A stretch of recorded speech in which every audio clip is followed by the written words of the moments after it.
America और Israel की सैन्य कार्रवाई जारी है तो दूसरी तरफ चीन ने भी इस पूरे संकट पर एक बड़ा और अहम बयान दिया है। चीन के विदेश मंत्री वांग यी ने साफ तौर पर कहा है कि ईरान में हुकूमत बदलने की किसी भी कोशिश को आवाम की हिमायत हासिल नहीं होगी और किसी भी तरह की कलर रेवोल्यूशन या रजीम चेंज की साजिश कामयाब नहीं हो सकती। उन्होंने बीजिंग में एक अहम बैठक के दौरान पत्रकारों से बातचीत करते हुए कहा कि यह जंग शुरू ही नहीं होनी चाहिए थी और इस जंग से किसी को कोई फायदा नहीं होगा, बल्कि इससे नफरत और नए संकट पैदा होंगे। वांग जी ने कहा कि मिडल ईस्ट के मसलों का फैसला वहीं के मुल्कों को करना चाहिए और बाहरी ताकतों को दूसरे देशों के अंदरूनी मामलों में दखल नहीं देना चाहिए। उन्होंने बार बार जोर देकर कहा कि ताकत का इस्तेमाल किसी मसले का हल नहीं होता है और दुनिया को जंगल के कानून की तरह वापस नहीं जाना चाहिए। चीन ने यह भी मांग की कि मिडल ईस्ट में तुरंत सैन्य कार्रवाई रोकी जाए ताकि ये जंग और ज्यादा एस्केलेट ना हो और पूरे इलाके में फैलने से बच सके। चीन ने यह भी कहा कि वह क्षेत्र के देशों के साथ मिलकर मिडल ईस्ट में अमन और स्थिरता लाने के लिए काम करने को तैयार है। इसी बीच एक अमेरिकी खुफिया रिपोर्ट में यह भी दावा किया गया है कि अगर अमेरिका बड़े पैमाने पर सैन्य हमला भी करे तब भी ईरान की मौजूदा सैन्य और धार्मिक सत्ता संरचना को गिराना आसान नहीं होगा। ये रिपोर्ट अमेरिकी राष्ट्रपति डोनाल्ड ट्रंप के उस दावे पर सवाल उठा रही है जिसमें उन्होंने कहा था कि वे ईरान की मौजूदा नेतृत्व व्यवस्था को खत्म करके वहां नई हुकूमत ला सकते हैं। इसी दौरान चीन ने ईरान के supreme leader Hayatullah Ali Khamenei की हत्या की भी कड़ी निंदा की है और कहा है कि इस तरह की कार्रवाइयां पूरे क्षेत्र को और ज्यादा अस्थिर बना सकती हैं। लेकिन दूसरी तरफ जंग का मैदान लगातार और ज्यादा एस्केलेट हो रहा है और ज्यादा फैल रहा है। खाड़ी के देशों में भी हमले की खबरें बराबर सामने आ रही हैं, चाहे वो बहरीन हो, कुवैत हो। लेकिन बहरीन के गृह मंत्रालय ने बताया है कि ईरान के एक ड्रोन हमले में समुद्र के पीने को पानी में बदलने वाला एक बड़ा डिसैलिनेशन प्लांट को नुकसान पहुंचा है।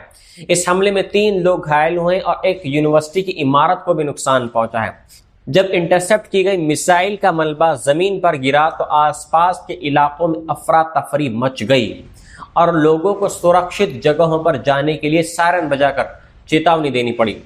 बहरीन जैसे खाड़ी देशों में पीने के पानी को पहले प्लांट तक भेजा जाता है, फिर वहां से साफ होकर ये लोगों तक पहुंचता है, क्योंकि यहाँ पीने का ज्यादातर पानी समुद्र के पानी को साफ करके बनाया जाता है और अगर इन प्लांटों को नुकसान पहुंचता है तो लाखों लोगों की रोजमर्रा की जिंदगी प्रभावित हो सकती है। दूसरी तरफ कुवैत ने भी बताया कि उसके एयर डिफेंस सिस्टम ने ईरान की तरफ से आने वाली कई मिसाइल और ड्रोन को हवा में ही मार गिराया है। कुवैत की सेना के मुताबिक अंतर्राष्ट्रीय हवाई अड्डे के पास मौजूद ईंधन टैंकों को भी ड्रोन हमलों में निशाना बनाया गया है।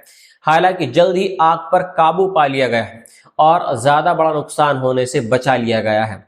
लेकिन मलबा गिरने से कुछ नागरिक इमारतों को नुकसान पहुंचा है और कुवैत की होम मिनिस्ट्री ने बताया है कि ड्यूटी पर मौजूद 2 अधिकारी इस हमले के दौरान मारे गए हैं। इस बीच ईरान के राष्ट्रपति मसूद पेजेश्कियान ने चेतावनी दी है कि अगर किसी पड़ोसी देश की जमीन पर हवाई क्षेत्र का इस्तेमाल करके ईरान पर हमला किया गया तो ईरान मजबूर होकर जवाब जरूर देगा।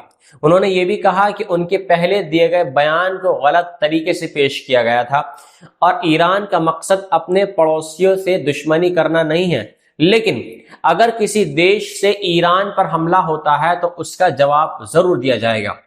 इसी दौरान सऊदी अरब, संयुक्त अरब अमीरात और कतर ने भी अपने एयर डिफेंस सिस्टम को सक्रिय कर दिया है और कई ड्रोन तथा मिसाइलों को इंटरसेप्ट करने का दावा भी किया है। लेकिन जंग का सबसे बड़ा असर ईरान की राजधानी तेहरान में दिखाई दे रहा है, जहां अमेरिका और इजराइल के संयुक्त हवाई हमलों ने कई बड़े तेल के ठिकानों को निशाना बनाया है।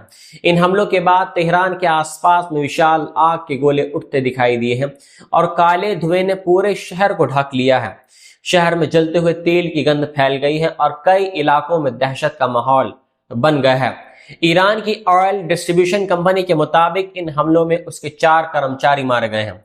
रिपोर्ट्स के अनुसार जिन जगहों को निशाना बनाया गया है उनमें तेहरान के उत्तर पूर्व में मौजूद अक़दसियह ऑयल वेयर हाउस, शहर के दक्षिण में स्थित तेहरान रिफाइनरी, पश्चिम में शहरान ऑयल डिपो और करज शहर का एक बड़ा तेल डिपो इसमें शामिल है। चश्मदीदों के मुताबिक शहरान डिपो से तेल सड़कों तक बहता हुआ दिखाई दिया है, जिससे आसपास के इलाकों में आग लगने का खतरा भी और बढ़ गया है। इजराइल ने इन हमलों की जिम्मेदारी लेते हुए कहा है कि इन ईंधन स्टोरेज का इस्तेमाल सैन्य इंफ्रास्ट्रक्चर को चलाने के लिए किया जा रहा था, इसलिए उन्हें निशाना बनाया गया है।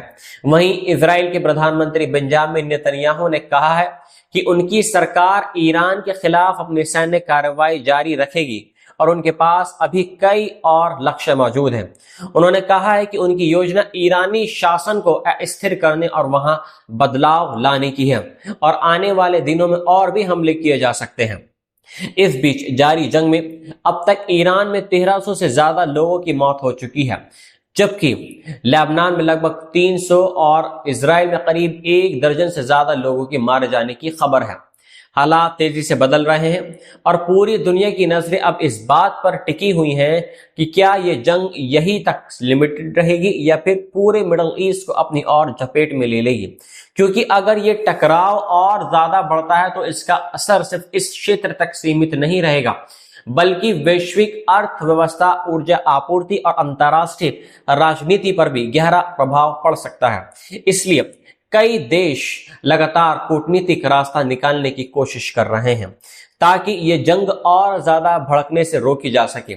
फिलहाल हालात ये दिखा रहे हैं कि मिडल ईस्ट में तनाव कम होने के बजाय लगातार बढ़ते ही जा रहे हैं।